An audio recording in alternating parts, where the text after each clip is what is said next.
ಶಿಶಿರೋತ್ಸವ ಸಂಭ್ರಮ ಗಾನ ನೃತ್ಯ ವೈಭವ ಕಾರ್ಯಕ್ರಮವು ಕಲಬುರಗಿ ನಗರದ ಶ್ರೀ ಶರಣಬಸವೇಶ್ವರ ಅಪ್ಪಕೆರೆಯ ಉದ್ಯಾನವನದಲ್ಲಿ ಜರುಗಿತು. ಆಧುನಿಕ ಸಮಾಜದಲ್ಲಿ ಮಕ್ಕಳಿಗೆ ಕಲೆ ಮತ್ತು ಸಾಂಸ್ಕೃತಿಕ ಲೋಕದಲ್ಲಿ ಸ್ವತಂತ್ರವಾಗಿ ಹಾಗೂ ಮುಕ್ತವಾಗಿ ಬೆಳೆಯಲು ಅವಕಾಶ ಮಾಡಿಕೊಡಬೇಕು. ಆಗ ಸೃಜನಶೀಲತೆ ತನ್ನಿಂದ ತಾನೇ ಹುಟ್ಟಿಕೊಳ್ಳುತ್ತದೆ ಎಂದು ಖ್ಯಾತ ಕಲಾವಿದರು ನಾಡೋಜ ನಾಗಣ್ಣ ಶಿಲ್ಪಕಲಾ ಕೇಂದ್ರ ನಿರ್ದೇಶಕರು ಹಾಗೂ ಸ್ಥಪತಿಗಳಾದ ಡಾಕ್ಟರ್ ಮಾನಯ್ಯ ನಾಗಣ್ಣ ಬಡಿಗೇರ್ ಹೇಳಿದರು.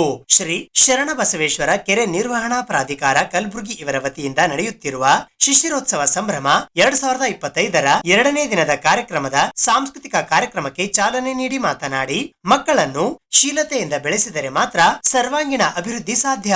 ಕೇವಲ ಕೆಲವು ಕ್ಷೇತ್ರಗಳಲ್ಲಿ ಮಾತ್ರ ಗಮನ ಹರಿಸದೆ ಎಲ್ಲಾ ರಂಗಗಳಲ್ಲಿ ಬೆಳೆದಾಗ ಪೂರ್ಣ ವ್ಯಕ್ತಿತ್ವದ ರಾಷ್ಟ್ರ ಪ್ರಜೆಯಾಗಿ ದೇಶಕ್ಕೆ ಕೊಡುಗೆ ನೀಡಲು ಸಾಧ್ಯ ಎಂದು ಹೇಳಿದರು. ಅಂತಹ ವಾತಾವರಣ ನಿರ್ಮಿಸಲು ಈ 2ನೆಯ ಕಾರ್ಯಕ್ರಮ ಪೂರಕವಾಗಿದೆ ಎಂದರು. ಕಾರ್ಯಕ್ರಮದ ಆಯೋಜಕರಾದ ಪ್ರಾದೇಶಿಕ ಆಯುಕ್ತರಾದ ಕೃಷ್ಣ ಬಾಜಪೇಯಿ ಹಾಗೂ ಶಿಶಿರೋತ್ಸವ ಸಂಭ್ರಮ ಸಂಘಟನಾ ಸಮಿತಿಯ ಎಲ್ಲಾ ಸದಸ್ಯರನ್ನು ಹಾರ್ದಿಕವಾಗಿ ಅಭಿನಂದಿಸುತ್ತೇನೆ ಎಂದರು. ಈ ಕಾರ್ಯಕ್ರಮದಲ್ಲಿ ಪ್ರಾದೇಶಿಕ ಆಯುಕ್ತರ ಕಚೇರಿಯ ತಹಶೀಲ್ದಾರರಾದ ಶಾರದಾ ಬಿರಾದಾರ್, ವೆಂಕಣಗೌಡ, ಸಂಸ್ಕೃತಿ ಸಮಿತಿಯ ಅಧ್ಯಕ್ಷರಾದ ಡಾಕ್ಟರ್ ಸದಾನಂದ ಪೆರ್ಲಾ, ಸಲಹಾ ಸಮಿತಿಯ ಸದಸ್ಯರಾದ ಬಸವ ಪ್ರಭು, ಪ್ರೊಫೆಸರ್ ಶಂಕರಪ್ಪ ಹತ್ತಿ, ಪ್ರಾದೇಶಿಕ ಆಯುಕ್ತರ ಕಚೇರಿಯ ಸಿಬ್ಬಂದಿಗಳು ಹಾಜರಿದ್ದರು.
पंचसायकं नमन्निलिम्बनायकं सुधामयूखलेखया विराजमानशेखरं महागपालि सम्पदे शिरोजटवरदास्तुता अखर्व सर्वमङ्गला कलाकदम्बमञ्जरित्रं भणामधुव्रतं स्मरान्तकं पुरान्तकं भवान्तकं ಕಾರ್ಯಕ್ರಮವನ್ನ ನೋಡಿ ಆನಂದಿಸಲು ನಾವೆಲ್ಲ ಸೇರಿದ್ದೇವೆ. ಬಂಧುಗಳೇ, ನಮ್ಮ ಶ್ರೀ ಶರಣಬಸವೇಶ್ವರ ಕೆರೆ ನಿರ್ವಹಣಾ ಪ್ರಾಧಿಕಾರ ಬಹಳ ವಿಶೇಷವಾಗಿರ್ತಕ್ಕಂಥ ಒಂದು ಸಮಿತಿ. ಬಾಕಿ ಇರುವ ಪ್ರಾಧಿಕಾರಗಳಾಗೆ ಅಲ್ಲ. ಇಲ್ಲಿ ಈ ಪ್ರಾಧಿಕಾರವು ಪರಿಸರವನ್ನು ಉಳಿಸುವ ಕೆಲಸ ಮಾಡ್ತದೆ, ಜೊತೆಗೆ ಜನರ ಮನಸ್ಸನ್ನು ಕಟ್ಟುವ ಕೆಲಸವನ್ನ ಮಾಡ್ತಾ ಇದೆ. ಈ ಕೆರೆ ಬಹಳ ಐತಿಹಾಸಿಕ ಒಂದು ಹಿನ್ನೆಲೆ ಇರುವಂತದ್ದು. ಒಂದು ಶ್ರದ್ಧೆಯ ಭಾಗವಾಗಿ ಈ ಕೆರೆಯನ್ನ ಇಲ್ಲಿ ನಿರ್ಮಿಸಲಾಗಿದೆ. ಬಹಳ ಪವಿತ್ರವಾಗಿರತಕ್ಕಂಥ ಒಂದು ಪುಣ್ಯದ ನೆಲ ಇದು.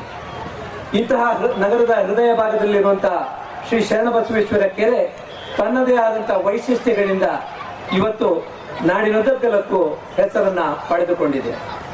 ಹೆಸರೇ ಹೇಳುವ ಹಾಗೆ ಶ್ರೀ ಶರಣಬಸವೇಶ್ವರರ ಹೆಸರಿನಲ್ಲಿರುವ ಈ ಕೆರೆ ಒಂದು ಕಾಲದಲ್ಲಿ ಈ ಭಾಗದ ಜನರ ದಾಹವನ್ನು ಇಂಗಿಸಿದಂತಹ ಒಂದು ಕೆರೆ. ಆದ ಕಾರಣ ಇದು ಮಹತ್ವಪೂರ್ಣವಾಗಿರ್ತಕ್ಕಂಥ ಕೆರೆ. ಈ ಕೆರೆಗೆ ಒಂದು ಕಾಯಕಲ್ಪವನ್ನು ಕೊಡಬೇಕು. ಆ ಮೂಲಕ ಇಲ್ಲಿ ಬಹಳ ಸುಂದರವಾದಂತಹ ಒಂದು ವಾತಾವರಣ ನಿರ್ಮಿಸಬೇಕು ಅನ್ನೋದು ರಾಜ್ಯ ಸರ್ಕಾರದ, ಜಿಲ್ಲಾಡಳಿತದ ಒಂದು ಮಹಾನ್ ಉದ್ದೇಶವಾಗಿತ್ತು. ಆ ಕಾರಣಕ್ಕಾಗಿ ಇವತ್ತು ನೆನೆಸಲೇಬೇಕಾದಂತಹ ಒಂದು ಹೆಸರು ಡಾಕ್ಟರ್ ರಜನೀಶ್ ಗೋಯಲ್ ಮತ್ತು ಶ್ರೀಮತಿ ಡಾಕ್ಟರ್ ಶಾಲಿನಿ ರಜನೀಶ್ ಅವರು.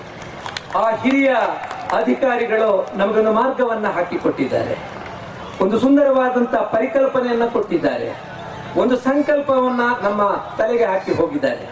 ಅದು ಏನು ಅಂದ್ರೆ ಬಹಳ ಸ್ವಚ್ಛವಾಗಿರ್ತಕ್ಕಂಥ, ಸುಂದರವಾಗಿರ್ತಕ್ಕಂಥ, ದೇಶ ವಿದೇಶಗಳಿಂದ ಹಕ್ಕಿಗಳನ್ನ ಆಕರ್ಷಿಸುತ್ತಿರುವಂತ ಮತ್ತು ಈ ಕೆರೆಯಲ್ಲಿ ಅತ್ಯಂತ ಅಪೂರ್ವವಾಗಿರ್ತಕ್ಕಂಥ ಮೀನಿನ ಸಂಪತ್ತು ಇರುವಂತ ಈ ಕೆರೆಯನ್ನ, ಈ ಉದ್ಯಾನವನ್ನ ನೀವು ಕಾಪಾಡಬೇಕು.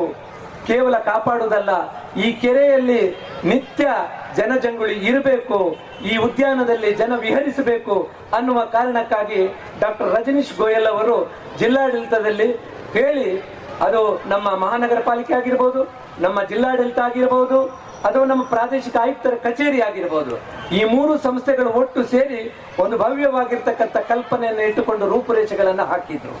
ಅದರ ಪರಿಣಾಮವಾಗಿ ಇಲ್ಲಿ ಬಹಳ ಸುಂದರವಾಗಿರ್ತಕ್ಕಂಥ ಈ ವಾತಾವರಣ ಮೈದಾಳಿಕೊಂಡಿದೆ. ಇಂದು ನನಗೆ ದಿಢೀರಾಗಿ ನಮ್ಮ ಡಾಕ್ಟರ್ ಪರ್ಲಾ ಸಾಹೇಬರು ಗೆಸ್ಟಾಗಿ ಬರಬೇಕಂತ ಹೇಳಿದರು. ಆದರೆ ನಾವೆಲ್ಲ ಕಲಾವಿದರು ಜಾಸ್ತಿ ಮಾತಾಡೋದಿಲ್ಲ, ಆದರೂ ಕೂಡ ಒಂದೆರಡು ಮಾತಾಡುವಂಥ ಪ್ರಸಂಗ ಬಂದಿರೋದ್ರಿಂದ ಇಲ್ಲಿ ಈ ಒಂದು ಕೆರೆಯ ಪಕ್ಕದಲ್ಲಿರ್ತಕ್ಕಂಥ ಈ ಒಂದು ಉದ್ಯಾನವನದಲ್ಲಿ ಇಂತಹ ಸಾಂಸ್ಕೃತಿಕ ಕಾರ್ಯಕ್ರಮಗಳು ಹಮ್ಮಿಕೊಂಡಿರತಕ್ಕಂಥದ್ದು ಬಹಳ ಸಂತೋಷಿಸುವಂತೆ. ಇದರಿಂದ ಈ ಮಕ್ಕಳಲ್ಲಿರ್ತಕ್ಕಂಥ ಕಲೆ ಮತ್ತು ಸಾಂಸ್ಕೃತಿಕ ಚಟುವಟಿಕೆಗಳು ವಿಕಾಸ ಆಗ್ತದೆ, ಬೆಳೀತದೆ ವೇದಿಕೆ ಸಿಗೋದ್ರಿಂದ. ಮತ್ತು ಎಲ್ಲ ಕಲೆಗಳಲ್ಲಿ ಅವರಿಗೆ ಸ್ವತಂತ್ರವಾಗಿ ಕ್ರಿಯಾಶೀಲರಾಗಲು ಪೇರೆಂಟ್ಸ್ ಅಂದರೆ ತಂದೆ ತಾಯಿಯಂದರು ಸ್ವತಂತ್ರ ಫ್ರೀಡಮ್ ಕೊಟ್ಟರೆ ಅವರಲ್ಲಿರ್ತಕ್ಕಂಥ ಸೃಜನಶೀಲತೆ ಬೆಳೆಯೋಕ್ಕೆ ಸಾಧ್ಯದ.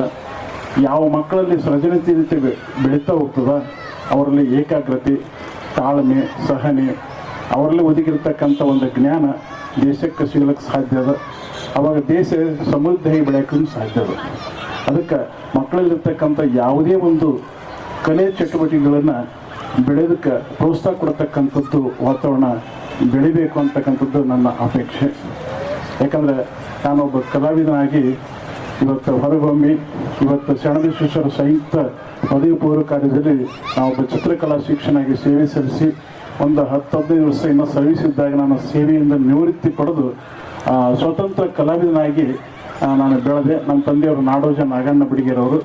ಆದರೆ ಒಳ್ಳೆ ಕಲಾಕೃತಿಗಳನ್ನು ಮಾಡ್ತಾ ಮಾಡ್ತಾ ಮಾಡ್ತಾ ಇವತ್ತು ನಮ್ಮ ದೇಶದ ಉದ್ದಗಲಕ್ಕೂ ನಮ್ಮ ಬಳಗದ ಕಲಾಕೃತಿಗಳು ಡೆಲ್ಲಿ, ಮಧ್ಯಪ್ರದೇಶ, ಮಹಾರಾಷ್ಟ್ರ, ಬೆಂಗಳೂರು ಮತ್ತು ಎಲ್ಲ ಕಡೆಗೆ ನಮ್ಮ ಕಲಾಕೃತಿಗಳದಾವೆ, ಶಿಲ್ಪಗಳದಾವೆ.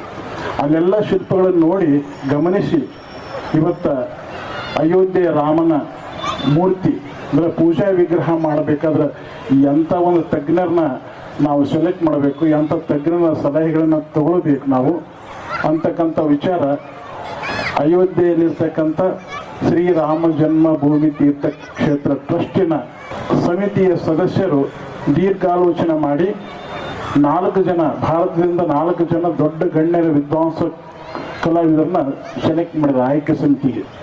ಅಂಥ ಒಂದು ಆಯ್ಕೆ ಸಮಿತಿಯಲ್ಲಿ ಈ ಕರ್ನಾಟಕದಿಂದ ಮಾನಯ್ಯ ಬಿಡಿಗೆರ ಅಂತ ನನ್ನನ್ನು ಸೆಲೆಕ್ಟ್ ಮಾಡಿದರು. ಅಲ್ಲಿ ಅಯೋಧ್ಯೆಯಲ್ಲಿ ನನಗೆ ಮತ್ತು ಇನ್ನೂ 3 ಜನ ತಜ್ಞರು ಸೇರಿ ರಾಮಲೆಲ್ಲ ಆ ಗಾತ್ರ, ಆಕಾರ ಮತ್ತು ಯಾವ ಶಿಲೆ ಯಾವ ರೀತಿ ಇರಬೇಕು ಅಂತಕ್ಕಂಥ ನಿರ್ಧಾರವನ್ನು ಮಾಡ್ತಕ್ಕಂಥ ದೊಡ್ಡ ಜವಾಬ್ದಾರಿ ನಮ್ಮ 4 ಜನ ತಜ್ಞರಿಗಿತ್ತು. 4 ಜನ ತಜ್ಞರಲ್ಲಿ ಹೆಚ್ಚಿನ ಜವಾಬ್ದಾರಿ ನನಗೆ ಬಂತು.